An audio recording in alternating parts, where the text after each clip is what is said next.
Today we're going to take a look at the first issue of The Tomb of Dracula from Marvel Comics because two things have just happened that make this kind of a necessity. First, the writer Jerry Conway has just passed away. I met him 11 years ago. And here's another thing. The final scene, the epilogue to the 1931 Universal classic Dracula, has just been found and is currently being restored after being missing for 95 years. And though the character, the original novel, is in public domain, that Universal Pictures look, the Bela Lugosi look and stuff, is not, but will go into public domain next year, along with the Boris Karloff Frankenstein look. So this is my first time ever looking at this comic. It is the only issue I have. It is a facsimile edition that reprints the original. And that original publication came out 54 years ago this month in April of 1972. This was the longest running comic book series, at least at the time, that featured a villain as its title character. This lasted 70 consecutive issues. And in this story, it's very much like the original Dracula film, novel, what have you. It's got a descendant who discovers he owns Dracula's castle and travels to Transylvania to take ownership of it and reawakens Count Dracula himself. It involves a love triangle between a bunch of douchebags. And the story wasn't all that great. A lot of the issues were written by many different writers. It floundered around, couldn't find its proper direction for a bit of time. But there was only one artist, Mr. Gene Colan. He found out this comic was in the works and he auditioned to Stan. Even though he was already an established artist of renown at the time, he really wanted this badly, and he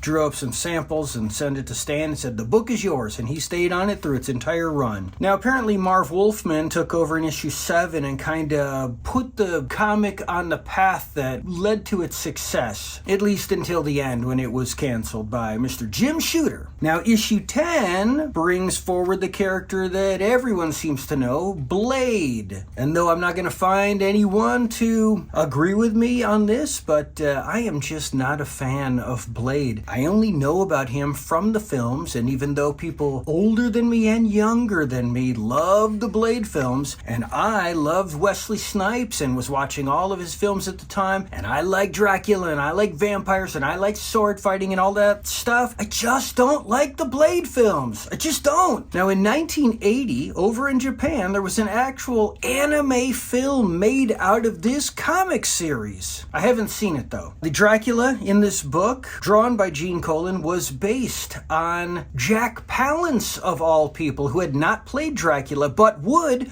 the following year on TV, just by total coincidence. Isn't that weird? Anyways, I finished reading this. If I had read this when it came out or growing up or something, I would not have gotten the second issue. But being able to go back with 20/20 hindsight and seeing how this eventually got its footing and continued on and was a well-regarded series, I think it might be fun to get the 2 volumes of the omnibus that collect not only all 70 issues, but the magazines and the crossovers and the unreleased pages and whatnot. Actually, I think there's a 3rd omnibus that collects the black and white magazine and all that. Anyways, maybe one day I'll get all that stuff. I don't know. It'd be cool. Do you guys like this comic? Do you guys like Blade? Maybe I'll have to track down a facsimile edition of issue 10, if there is one, so I can read what all the hype is about Blade from the comics. No, the hype is from the movies. Nobody reads comics. Anyways, no, if I'm going to track something down, I'll get the omnibuses. But that's it for now. I'll see you later.